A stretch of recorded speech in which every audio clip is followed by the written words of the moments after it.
menantuku mengambil kartu kreditku. Keesokan harinya aku membuka tagihan, dan mataku langsung terbelalak. Tertera angka yang mengejutkan. 400 juta dihabiskan untuk perhiasan mewah dan liburan. Tepat hari Rabu, ponselku bergetar menerima sebuah pesan darinya. "Matur nuwun hadiah mewahnya ya, Bu Mertua."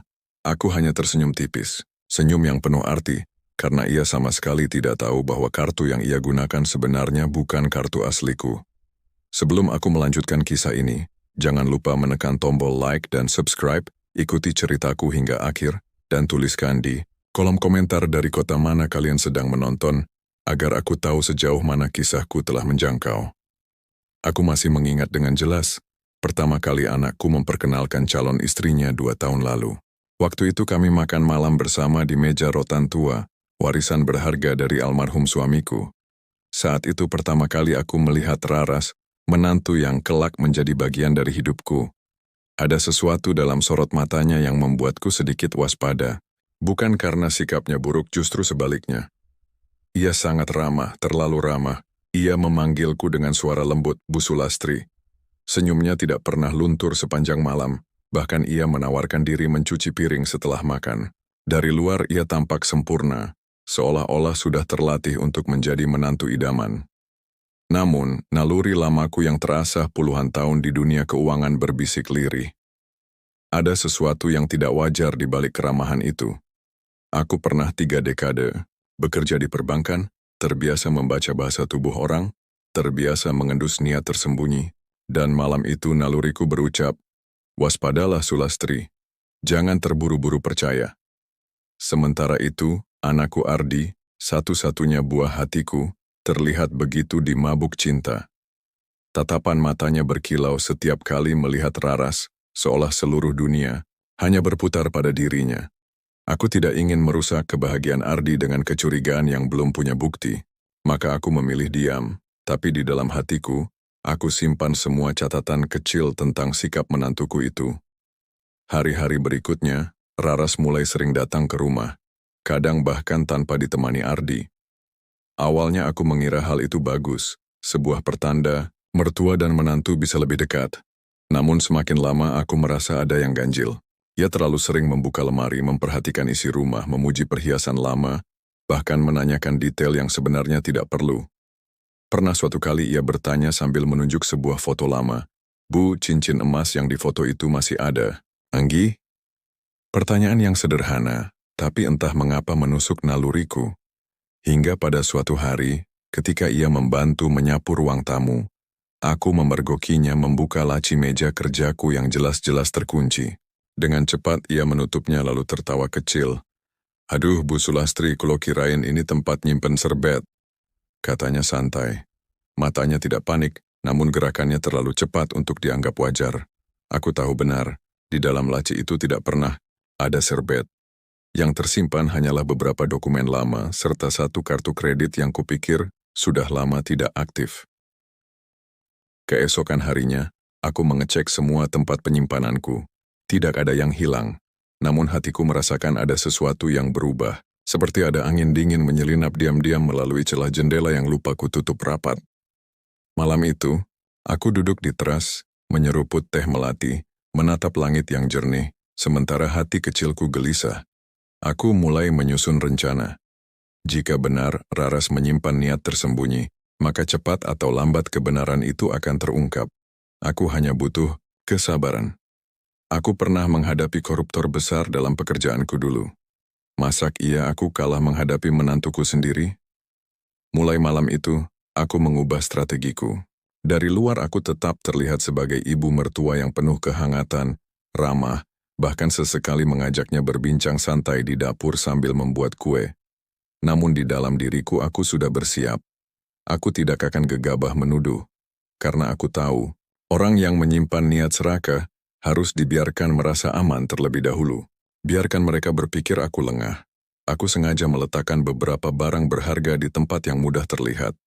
Cincin safir peninggalan almarhum suamiku kupajang di meja rias. Sebuah dompet berisi beberapa kartu, salah satunya memang sudah tidak aktif namun masih tampak baru. Kuletakkan sembarangan di ruang keluarga. Semua itu adalah jebakan yang tampak alami. Hari Minggu tiba. Raras datang sendiri. Katanya Ardi sedang lembur. Dengan senyum lebar, ia berkata ingin menemani ibu mertua tercintanya. Aku menyambutnya ramah. Wah, kebetulan sekali. Bantuin ibu beres-beres lemari, anak. Matanya berbinar, seolah penuh antusiasme. Tapi aku tahu betul, itu bukan semata karena ingin membantu, melainkan karena ada harapan menemukan sesuatu. Dan benar saja. Saat kami membuka lemari tua di kamar belakang, ia pura-pura penasaran pada sebuah kotak kecil berlapis bludru. Bu, ini isi apa, Nggi? Tanyanya sambil membuka. Oh, itu cuma surat-surat lama dan beberapa kartu kredit yang sudah tidak aktif. Jawabku santai. Aku biarkan ia melihat isinya. Sekilas matanya berbinar, lalu cepat ditutupinya dengan tawa kecil. Wah, Bu punya kartu platinum toh. Aku hanya... Tertawa ringan.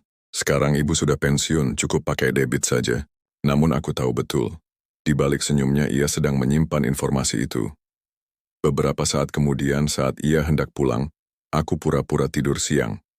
Dari celah pintu kamar, aku melihatnya kembali mengendap-endap ke ruang belakang. Dengan cepat, tangannya mengambil kartu yang tadi ia lihat, lalu memasukkannya ke dalam tasnya. Setelah ia pergi, aku membuka kotak bludru itu. Benar saja, kartu itu hilang. Tapi aku tidak panik. Karena kartu yang ia curi bukanlah kartu kredit asliku. Itu hanyalah replika, kartu umpan yang sejak awal kusiapkan. Segera kuambil ponsel, lalu kukirim pesan pada seseorang yang sudah lama tak kuhubungi. Bagas, waktunya kita bicara soal kartu umpan. Sepertinya target sudah terpancing. Bagas adalah teman lamaku di dunia perbankan. Kini ia bekerja di unit khusus kejahatan digital. Kami pernah berjanji akan saling membantu jika suatu hari salah satu dari kami membutuhkan. Aku tidak akan melapor polisi sekarang. Biarkan Raras merasa aman dulu. Biarkan ia merasa dirinya pintar. Karena aku tahu, orang yang serakah selalu punya kelemahan. Mereka tidak pernah tahu kapan harus berhenti. Dan benar saja, 3 hari setelah Raras mencuri kartu itu, aku menerima notifikasi dari sebuah aplikasi khusus yang sudah kupasang di ponsel. Itu bukan aplikasi perbankan biasa, melainkan sistem pengawasan yang hanya digunakan untuk tujuan khusus. Bagas dan timnya memasang sistem itu dengan cara yang sangat cermat, bukan sekadar alat biasa, melainkan sebuah perangkat khusus yang berfungsi untuk memantau setiap pergerakan dari kartu replika, yang memang sengaja dirancang agar bisa terbaca oleh sistem merchant, walaupun kartu itu sebenarnya tidak terhubung dengan rekening manapun. Kehebatannya terletak pada kemampuan merekam setiap transaksi lengkap dengan detail lokasi, waktu, hingga nominal yang dibelanjakan. Dari titik inilah drama yang sesungguhnya mulai digelar. Transaksi pertama langsung membuat napasku tercekat. Sebuah nominal fantastis, lasandumu, dua dramamu, tercatat di sebuah butik perhiasan mewah di jantung kota Jakarta. Waktu transaksi pukul 14.30. Nama merchant, Oro Games Private Showroom. Aku hampir saja tertawa getir. Raras benar-benar tidak membuang waktu sedikit pun. Tak berhenti di situ, transaksi kedua muncul. 4,000 miliar walk di sebuah salon kecantikan ternama di kawasan Kemang. Lalu disusul 2.100.000 di sebuah kafe rooftop yang sering dijadikan tempat nongkrong para influencer. Dalam hitungan jam, lebih dari 15 juta lenyap begitu saja, seakan menguap ke udara. Aku memilih diam, tidak menghubunginya, tidak pula menyapa Ardi. Aku ingin tahu apakah Raras akan berpura-pura seolah tidak ada apa-apa, atau justru berani melancarkan manuver berikutnya. Esoknya, tagihan semakin menjadi-jadi. Angkanya melonjak liar. 55 juta dalam sekali gesek. Betul, kamu tidak salah dengar. 55 juta untuk satu kali transaksi di sebuah butik jam tangan mewah. Aku bisa membayangkan bagaimana Raras melangkah dengan kepala tegak, tangan menenteng tas baru, perhiasan berkilau yang dengan bangga ia pamerkan sebagai hadiah dari mertua tersayang. Sore itu, aku akhirnya menghubungi Bagas. Sudah bisa kita kunci lokasinya? Tanyaku pelan. Sudah, Bu Sulastri. Tapi menurut saya ini baru permulaan. Biasanya orang seperti dia akan semakin berani setelah merasa aman. Saat itulah mereka melakukan langkah yang lebih besar, jawab Bagas. Tenang, dan penuh profesionalisme. Malam itu aku duduk sendiri di ruang tamu, hanya satu lampu yang menyala, menerangi meja tempat tagihan digital berkelebat di layar ponselku. 22 juta untuk sebuah villa di Ubud, Bali. 4 juta lagi untuk sewa mobil sport. Lalu ponselku bergetar. Sebuah pesan dari Raras. Singkat tapi tajam. Makasih ya hadiahnya, Ibu Mertua. Di bawahnya sebuah foto cincin berlian melingkar di jari manisnya. Tangannya memegang gelas koktail, latar belakang infinity pool yang menawan di Bali. Aku menatap layar cukup lama, sebelum akhirnya mengetik balasan. Senang kamu bahagia, nak. Nikmati liburannya. Namun di detik itu juga aku sadar satu hal. Raras tidak hanya serakah. Ia merasa menang, merasa berhasil mempermainkanku, dan menganggapku sebagai wanita tua yang bodoh. Justru itulah yang membuat permainan ini semakin menarik bagiku. Aku belum menceritakan semua ini pada Ardi. Belum. Hatinya terlalu lembut untuk langsung dihadapkan pada kenyataan pahit yang akan menghancurkannya. Ia mencintai Raras dengan sepenuh hatinya, meski sesekali kecurigaan itu mengusik pikirannya. Tapi aku tahu, cepat atau lambat, kebenaran harus ia hadapi. Maka aku mulai menyiapkan panggung kecil. Malam itu, aku mengundang mereka berdua makan malam di rumah. Aku masak rendang, makanan kesukaan Ardi. Aku juga menyediakan wine yang Raras gemari, sambil memutar alunan jazz klasik yang dulu menjadi favorit almarhum suamiku. Semua tampak sempurna, seperti keluarga harmonis dalam sebuah sinetron. Bu, Sulastri makin cantik saja, ucap Raras begitu melangkah masuk. Bibirnya merah menyala, cincinnya berkilau di bawah lampu gantung. Aku tahu betul harga cincin itu, aku hanya tersenyum. Ah, ibu kalah jauh sama kamu, Ras. Itu cincin baru ya. Ia terkekeh kecil. Iya, iseng aja beli, anggap self-reward. Ardi tertawa, tapi tawanya terdengar kaku. Pandangannya lama tertuju pada cincin itu. Mungkin pikirannya mulai bertanya-tanya, dari mana uang sebesar itu berasal, mengingat Raras tidak memiliki pekerjaan tetap. Usai makan malam, aku mengajak Ardi ke dapur, berpura-pura membantuku mencuci piring. Di sela obrolan ringan, aku menyelipkan sebuah kalimat, kamu bahagia, nak? Ia terdiam sejenak. Maksud ibu? Aku lihat kamu sering bengong belakangan ini. Tidak seperti biasanya. Ardi mencoba tersenyum. Lagi banyak kerjaan aja, Bu. Aku tidak mendesaknya, tapi tatapannya bercerita lebih banyak. Ada luka yang ia sembunyikan, ada keraguan yang belum berani ia sentuh. Raras pamit lebih dulu malam itu. Katanya ada penerbangan pagi ke Bali untuk urusan konten dan kerja sama brand. Aku hanya mengangguk sambil melirik koper kecilnya yang tampak mewah dan penuh. Begitu ia pergi, aku kembali duduk di meja makan yang kini kosong. Segelas wine yang ia tinggalkan masih menyisakan jejak bibir merahnya. Aku membuka ponsel, dan benar saja, transaksi baru muncul. 78 juta untuk sebuah resort di Ubud. 17 juta untuk spa privat. 12 juta lagi untuk gaun desainer. Totalnya, kini sudah menembus 433.500.000 hanya dalam 5 hari. Aku mengirim semua data itu kepada Bagas, lengkap dengan foto-foto terbaru Raras dari Instagram, yang dengan jelas mencocokkan lokasi dan waktu transaksi. Balasan Bagas masuk. Kami siap. Bergerak kapan saja, tapi sepertinya target sedang menikmati masa kejatuhannya. Aku menatap foto Raras yang sedang berdiri anggun di tepi kolam renang. Captionnya, hidup terlalu singkat untuk tidak dimanjakan. Terima kasih semesta dan mertua tersayang. Ia pikir, ia sedang berada di puncak dunia. Padahal kenyataannya ia tengah berdiri di bibir jurang. Dan ia belum tahu, angin yang akan mendorongnya jatuh berasal dari belakang. Dari seseorang yang selama ini ia anggap hanya seorang janda tua pensiunan, yang terlihat rapuh, namun diam-diam sudah menyiapkan segalanya. Dari seorang ibu mertua yang tidak mudah ditipu. 3 hari setelah kejadian terakhir, Ardi akhirnya datang ke rumah. Namun kali ini ada sesuatu yang berbeda. Tidak seperti biasanya, ia datang sendirian. Biasanya ia selalu hadir berdua bersama Raras, seolah ingin memperlihatkan pada dunia betapa harmonis dan bahagianya rumah tangga mereka. Tapi hari itu, hanya sosok Ardi yang berdiri di depan pintu. Wajahnya tampak pucat, matanya sembab seakan habis diguyur tangis semalaman. Saat menatapnya, hatiku langsung berdesir. Aku tahu, inilah saat yang selama ini kutunggu dengan penuh kehati-hatian. Ardi duduk perlahan di sofa ruang tamu. Di tangannya ada secangkir teh yang kuhidangkan, namun tak sekalipun disentuh bibirnya.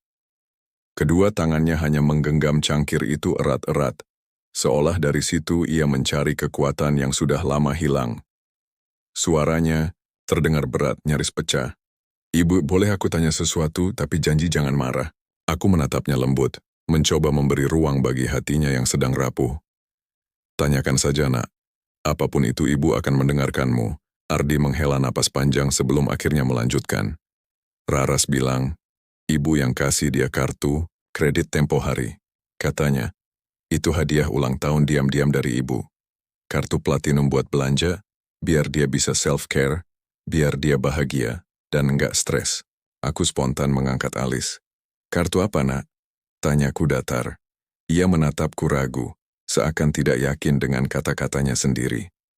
"Ibu kasih, kan?" Katanya ibu yang sengaja kasih supaya dia merasa dihargai. Aku terdiam sejenak, membiarkan kalimat itu menggantung di udara. Lalu kutatap matanya dalam-dalam. "Dan kamu percaya begitu saja?" Tanyaku perlahan. Ardi tak menjawab. Genggamannya dicangkir semakin kuat. "Aku ingin percaya, Bu," bisiknya lirih. "Tapi aku juga tahu, ibu bukan tipe orang yang akan kasih hadiah sebesar itu tanpa bilang ke aku dulu."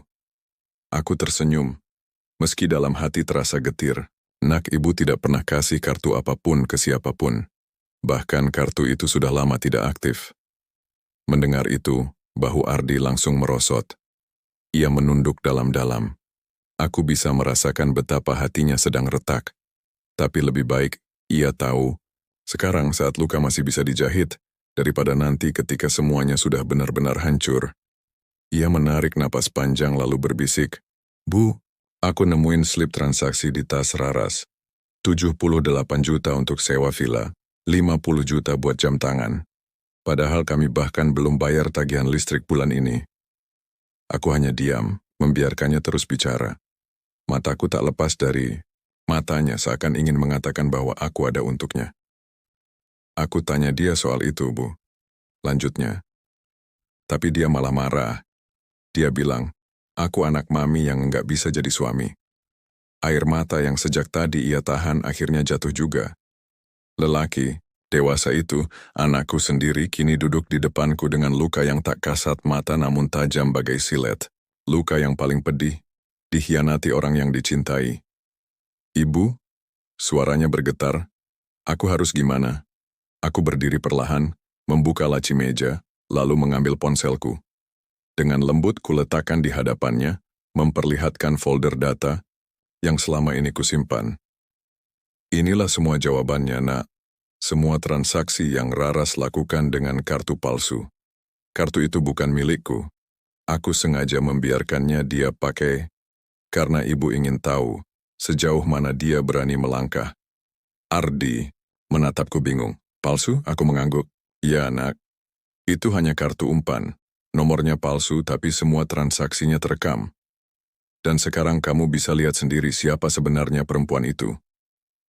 Dengan perlahan, aku menjelaskan tentang kartu Dumi, tim Bagas, aplikasi pelacak, hingga detail setiap transaksi yang sudah tercatat rapi. Ardi menatap layar itu lama sekali. Ekspresinya campur aduk antara kaget, marah, dan hancur. "Jadi, semua ini ibu rencanakan?" Tanyanya nyaris berbisik. Aku menatapnya penuh kasih. "Bukan untuk menjebak, nak, tapi untuk melindungimu dari perempuan yang kamu kira mencintaimu, padahal yang ia cintai hanya isi dompetmu." Ardi terdiam lama. Tangannya menutupi wajahnya, suaranya lirih. Aku harus bicara sama dia. Aku menyentuh bahunya pelan. "Tunggu dulu, dia masih di Bali, kan?" Ardi mengangguk pelan. "Biar aku saja yang bicara lebih dulu." Malam itu aku memberanikan Diri mengirim pesan singkat pada Raras. Kalimat sederhana tapi tajam. Raras, kita perlu bicara. 4 mata di tempat netral. Rabu, jam 11 siang. Aku tahu semuanya. Pesanku terbaca, tapi tak pernah ia balas. Beberapa menit kemudian, nomorku diblokir. Aku hanya tersenyum tipis. Topeng itu sudah mulai retak, dan dia tahu aku bukan mertua yang bisa ia permainkan begitu saja. Rabu pagi pukul 10, aku sudah duduk di sebuah kafe kecil yang tersembunyi di Ubud. Tempatnya begitu tenang, dikelilingi hamparan sawah hijau, dengan semilir angin yang menenangkan wajah. Di meja depanku sudah tersedia 2 cangkir kopi hangat, 1 untukku, 1 lagi untuk Raras. Aku sengaja datang sendiri ke Bali, tanpa memberitahu Ardi, tanpa mengirim pesan lanjutan setelah ia memblokirku. Aku tidak perlu memohon perhatian dari orang yang sudah mengkhianati kepercayaanku, tapi aku mengenal Raras. Ia tidak akan tahan menahan rasa penasaran. Dan benar saja, pukul 10.47 sosoknya muncul di pelataran kafe. Ia berjalan dengan langkah cepat, memakai gaun linen putih mahal yang berkibar tertiup angin. Kacamata hitam besar menutupi setengah wajahnya. Matanya tajam, penuh amarah tapi terkontrol. Tanpa sepatah kata pun ia duduk di depanku. Silakan duduk, kataku datar sambil menunjuk kursi di hadapannya. Kopinya masih mengepulkan aroma hangat, namun ia tak menyentuhnya sedikit pun. Apa maksud ibu datang ke Bali? Ngebuntutin aku buat apa? Suaranya rendah tapi tajam penuh tuduhan. Aku menatapnya tanpa senyum. Untuk menatap langsung wajah orang yang mencoba menipu aku dan anakku. Raras tertawa kecil, getir. Ia menggeleng pelan. Aku nggak ngerti apa yang ibu bicarakan.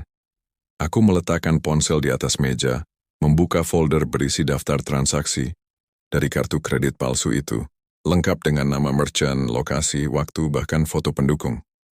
Kutunjukkan layar itu padanya. Masih belum mengerti, sorot matanya mendadak membeku. Beberapa detik ia terdiam, sebelum akhirnya menarik napas dan berkata, Itu kan dari ibu. Ibu yang kasih aku kartu itu kan? Aku cuma pakai karena ibu yang kasih. Aku tertawa lirih bukan karena lucu tapi karena menyedihkan. Raras, kartu itu tidak pernah aktif, itu kartu umpan. Semua transaksimu kami rekam. Kami tahu semua tempat yang kamu datangi, semua kebohongan yang kamu ceritakan pada Ardi. Dan kamu tahu apa yang lebih menarik? Aku mendekat sedikit. Setiap merchant tempatmu berbelanja sudah bekerja sama dengan unit penipuan digital. Semua transaksi palsumu tercatat, dan setiap CCTV sudah diamankan. Wajah Raras mendadak pucat pasi, seperti darahnya surut dari wajahnya. Namun aku tetap menjaga ketenangan. Dengan suara datar aku berkata, tenang saja, aku belum melaporkanmu ke polisi. Sekejap ia duduk lebih tegak, matanya membelalak. Ibu, nggak bisa begitu.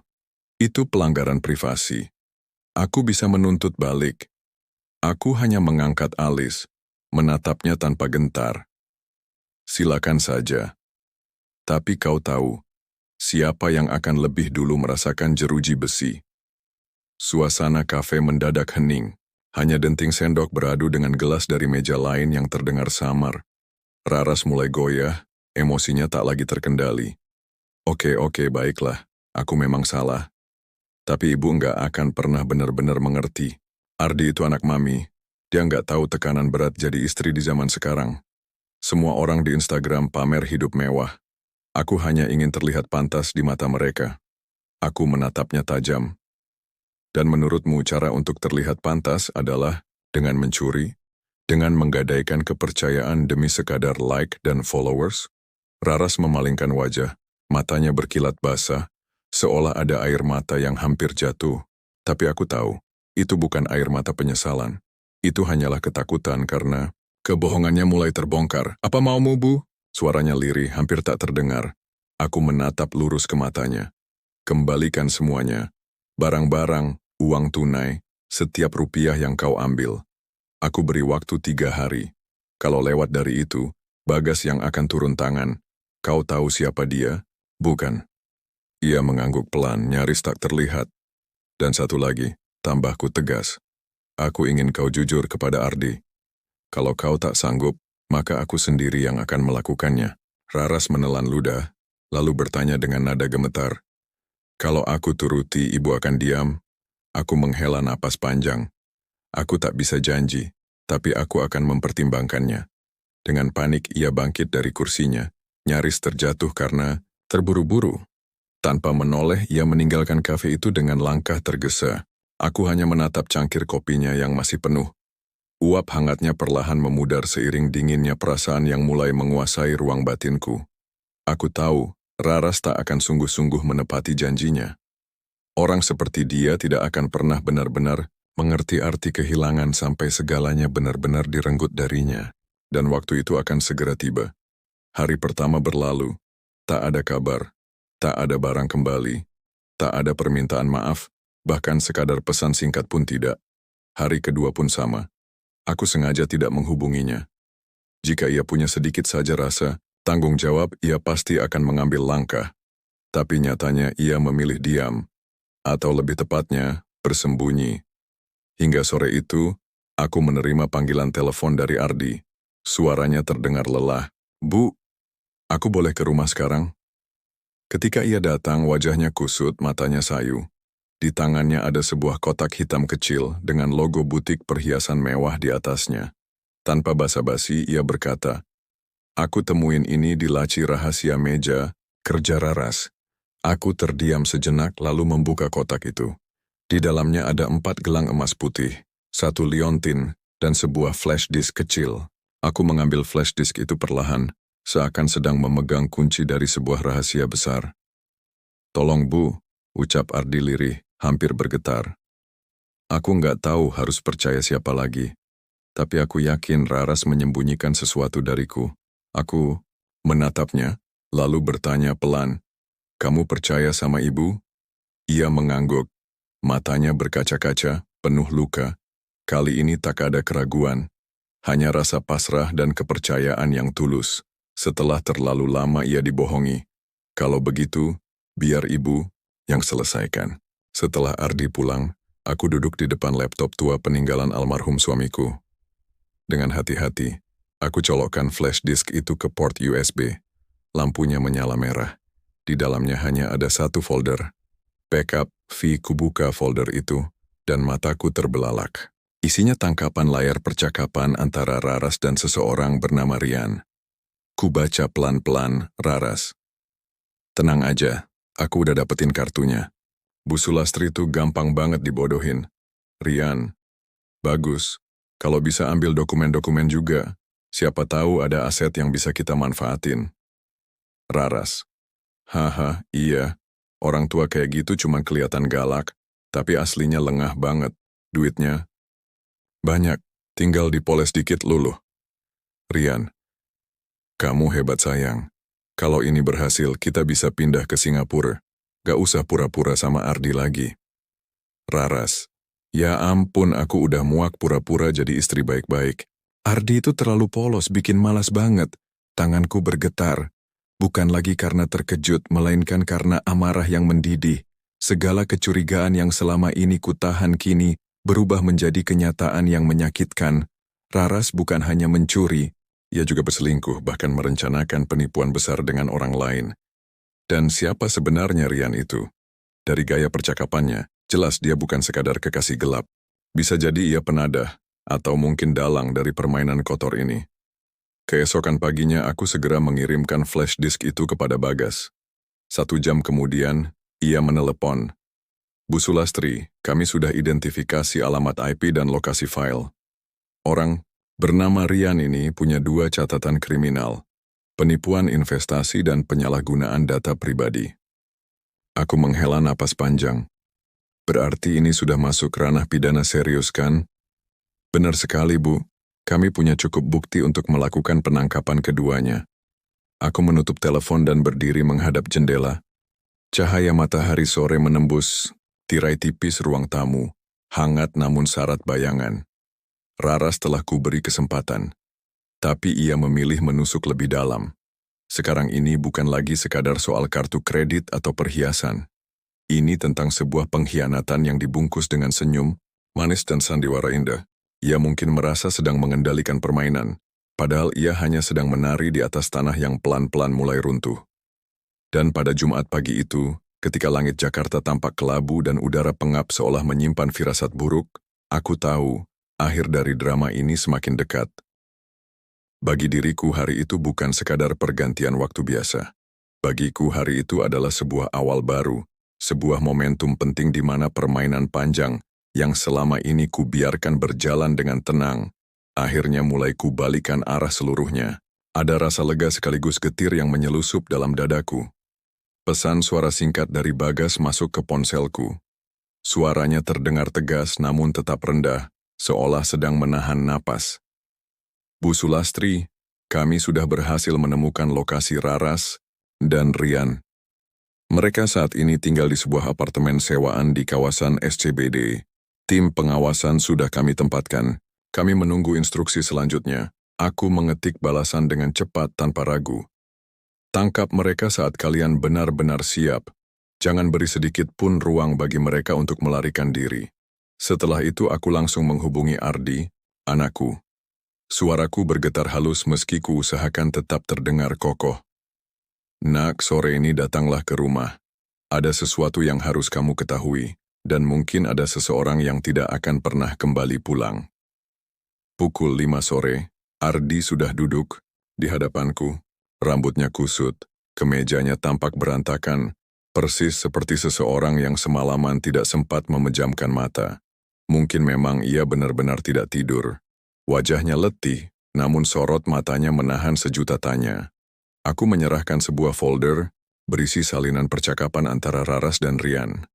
Tak hanya itu, aku juga memberikan laporan hasil pelacakan dari Bagas.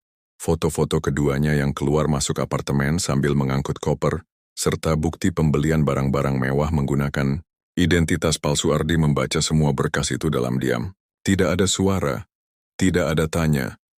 Hanya matanya yang bergerak mengikuti kata demi kata. Setelah selesai, hanya satu kalimat lirih yang keluar dari bibirnya, penuh luka yang dalam.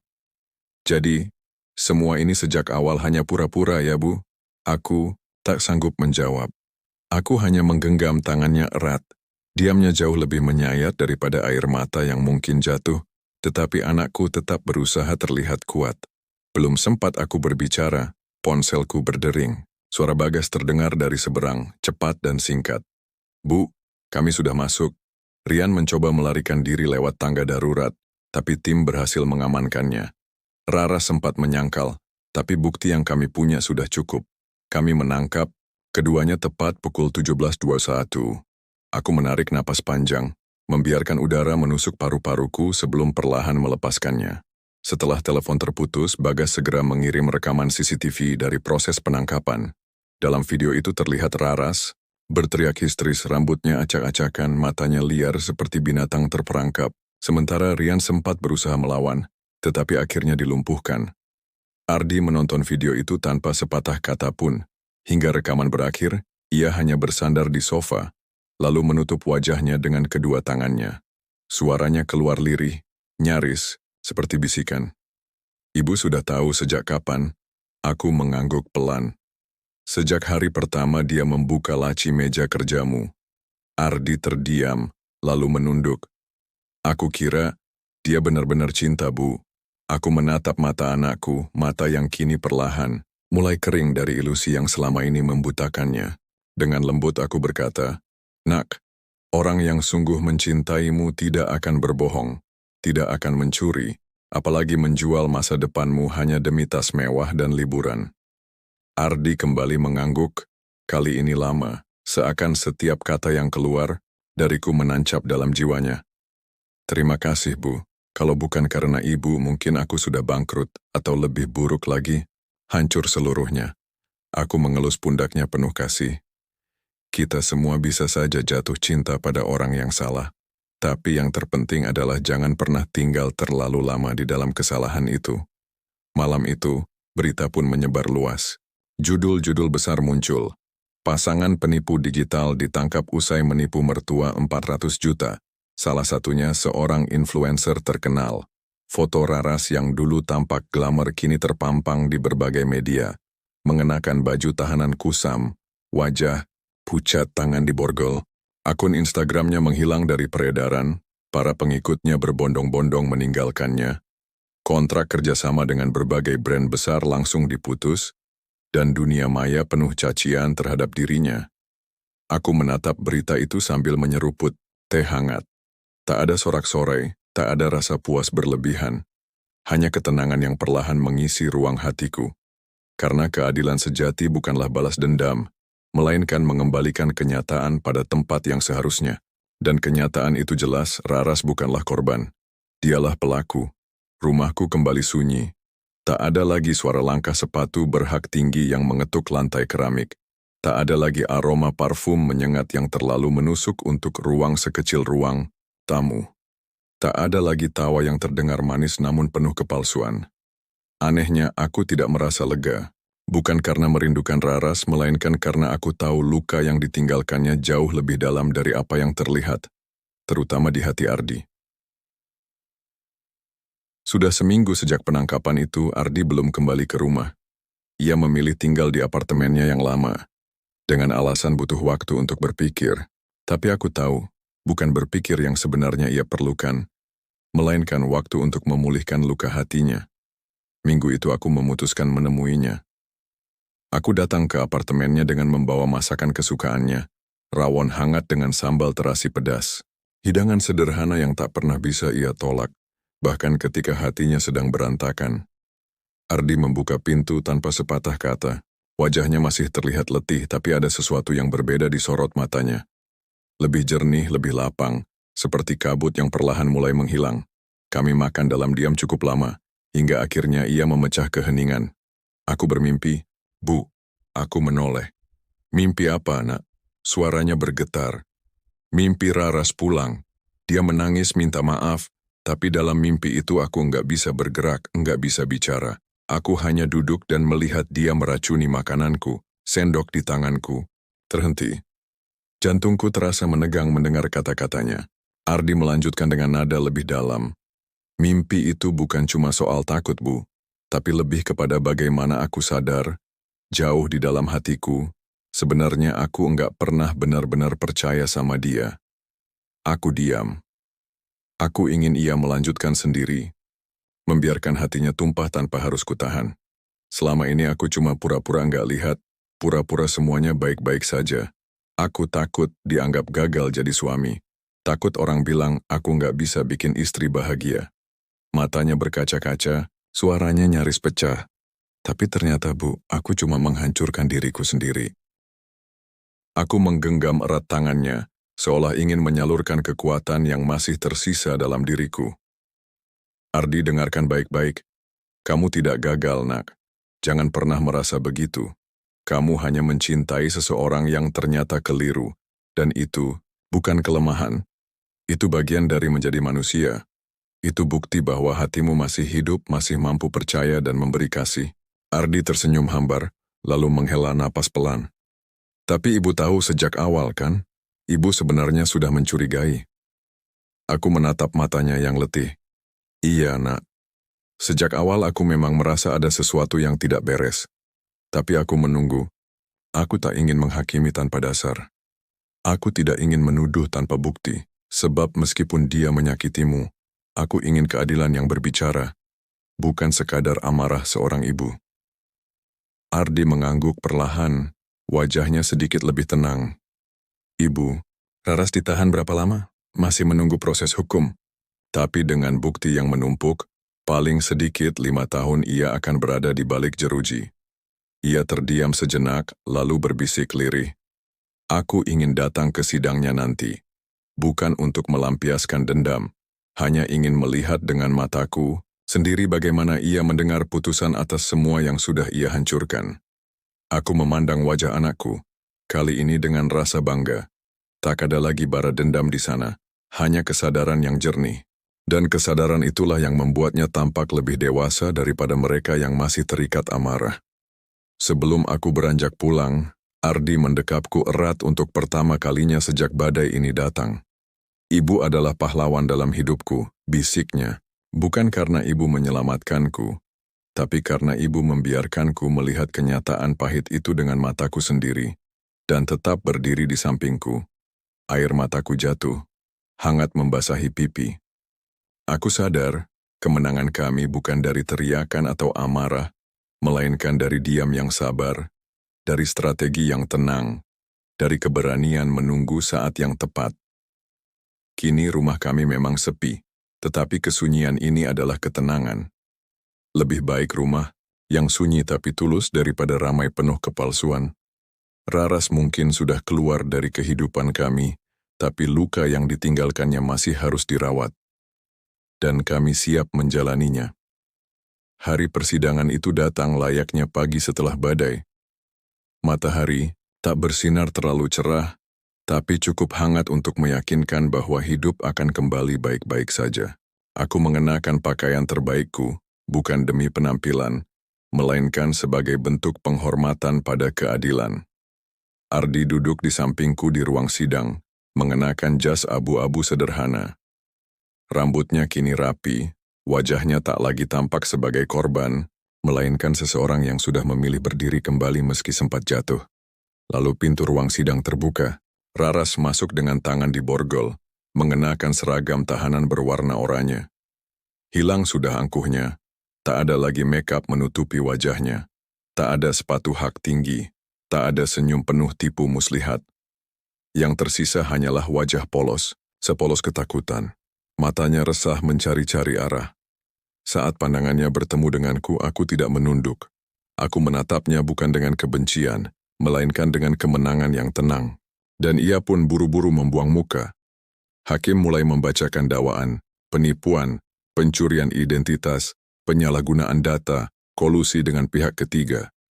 Bagas, pasangannya, hanya menunduk, tak berani menatap siapapun. Bukti terlalu banyak, terlalu jelas. Jaksa memutar tangkapan layar percakapan mereka di layar besar. Beberapa orang di ruang sidang terhenyak, menutup mulut mereka. Ngeri bercampur muak. Ketika tiba giliran Raras bicara, suaranya nyaris tak terdengar. "Saya minta maaf," ucapnya sambil menunduk. Suaranya pecah, tubuhnya gemetar. "Saya cuma ingin hidup lebih baik. Saya lelah hidup biasa-biasa saja. Saya pikir kalau saya bisa punya semuanya sekarang, saya akan bahagia. Tapi ternyata saya malah kehilangan semuanya." Hakim mendengarkan tanpa ekspresi, dingin seperti hukum yang seharusnya. Hingga akhirnya palu diketukkan, putusan resmi. 7 tahun penjara untuk Raras, 9 tahun untuk Bagas, tanpa pembebasan bersyarat selama 4 tahun pertama. Ardi memejamkan mata, tidak menangis. Tapi aku tahu, sesuatu dalam dirinya telah selesai. Sudah tuntas 2 minggu setelahnya, sebuah paket kecil tiba di rumah, tanpa nama pengirim. Di dalamnya sebuah cincin berlian, cincin yang dulu sering Raras pamerkan di media sosial. Ada secarik kertas kecil. Aku tahu ini tidak bisa mengubah segalanya, tapi setidaknya ibu berhak memilikinya. Aku tidak tahu apakah itu niat tulus atau sekadar sisa rasa bersalah, tapi cincin itu kini kusimpan. Bukan sebagai kenangan dari Raras, melainkan sebagai pengingat bahwa kepercayaan jauh lebih mahal daripada emas. Dan bila kepercayaan itu dikhianati, bahkan berlian pun tak sanggup menebusnya. Hari-hariku kembali, sederhana. Menikmati teh hangat di halaman belakang. Sementara Ardi mulai menulis blog, menceritakan kisah ini tanpa nama. Entah bagaimana, tulisannya menjadi viral. Banyak yang mengira itu hanya kisah fiksi. Banyak pula yang berkomentar, "Mana mungkin ada mertua sebijak itu?" Aku hanya tersenyum membaca komentar-komentar itu. Sebab kadang yang orang kira dongeng, sesungguhnya adalah kenyataan yang tak pernah mereka bayangkan. Dan untuk Raras, bila suatu hari nanti ia membaca tulisan Ardi, semoga ia mengerti. Hadiah termahal dalam hidup ini bukanlah cincin, tas bermerek, atau liburan mewah. Hadiah paling berharga adalah kebebasan, kepercayaan, dan cinta yang tulus. Dan kini, semua itu sudah hilang dari genggamannya.